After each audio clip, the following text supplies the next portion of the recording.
Joining me now is the former director of both the NSA and CIA under President George W. Bush, retired four-star General Michael Hayden. General Hayden, thanks for being here. Thanks, Jake. Many Democrats and even Senator John McCain has suggested that if Trump is not going to confront Putin with this, that the summit should be canceled. What do you think? No, my view is it's going to go on. We know that. They've already said that. If I were still in government, I would probably say it has to go on, but I would then make that condition. This is your chance, Mr. President. You've got a document beyond speculation. You actually have evidence, which the intelligence community couldn't roll out in that intelligence community assessment. Here we've got solid, forensic, detailed evidence that the president can make use of. And so, as a citizen now, I would say, let's do it. And then I want to watch to see what the president does. Now, the White House points to the fact that no American is indicted in this indictment, and there are no assertions that any American knowingly worked with any of these Russian military intelligence officers. With that in mind, the White House and Rudy Giuliani, the president's lawyer, have said, so that should be the end of it. What do you make of it when you see all these unnamed individuals and organizations in the indictment? Yeah, so clearly, and I know you know this, I mean, the indictment clearly says we take no view on whether Americans were involved. It doesn't say there were no Americans involved. It just says we're not talking about that now. And you know, the longer this goes, and I began, Jake, you and I have talked about this now for a long time, thinking this is going to end up kind of in an inconclusive cloud. You know, if you want to see X, you'll see it. If you want to see Y, you'll see it. But the more this goes, the richer in detail we get, the more I begin to believe that we're probably going to see a widening circle here of people becoming involved. Let me say something. In terms of indicted? Yeah. Let me. It's not a prediction, an observation. All right. I would not be surprised if this were not the last indictment we see that doesn't mention an American. So in other words, there will be another indictment, and you'll think there'll be Americans involved.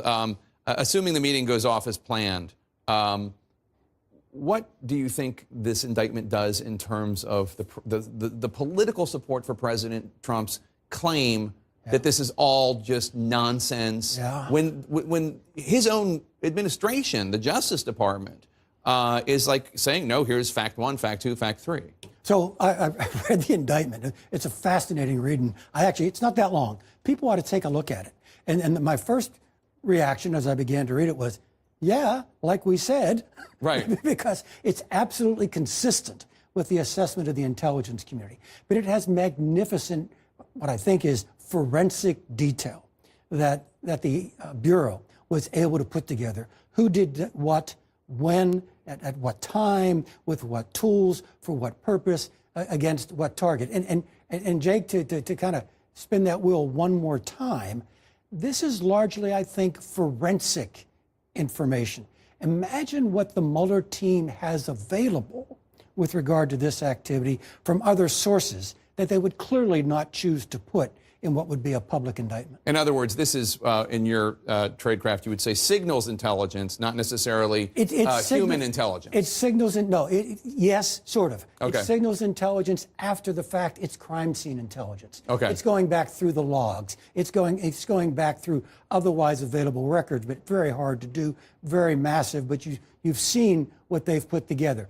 There's no evidence in my reading of the indictment of any evidence in there from what I would call the other side of the screen, what it is the other guys were thinking, doing between and among themselves. I want to get your reaction to something President Trump said this morning, and I think what's important about this is the fact that he had already been briefed by the Deputy Attorney General Rod Rosenstein that these indictments of 12 Russian military intelligence officers were coming, that was going to happen, and yet this is the way, on foreign soil, President Trump described the Mueller investigation.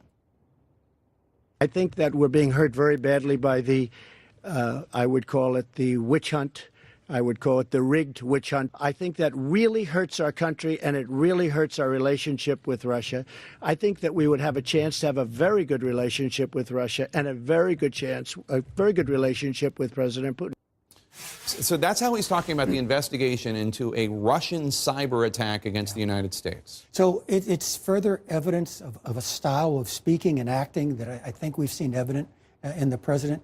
where he gets to create his own reality for his own purposes, for his utility at the moment. So the Germans are under the control of the Russians until that afternoon when they're not. And here we've got, as I said, this magnificent read of very rich detail that he still characterizes as a witch hunt. His departure point is, for a lot of what he says and does, is not what you and I would call objective reality. It's what he needs at the moment.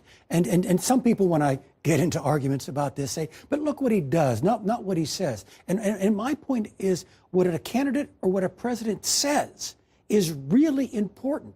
And when you say untrue things, or let's go back to July 27th. Yeah, let's talk about that. He called for the Russians to look into Hillary Clinton's emails, and the indictment says that on that day, the Russian hackers tried to get at Hillary Clinton's campaign emails in a different way. Now, fascinating that Director Mueller decides to put that fine print into the indictment itself. He technically doesn't have to go that fine print for that issue, so he does put that in there. So at a minimum, all right, at a minimum, I think it's very clear evidence that when you say really stupid things, even as a candidate, you really put yourself in jeopardy.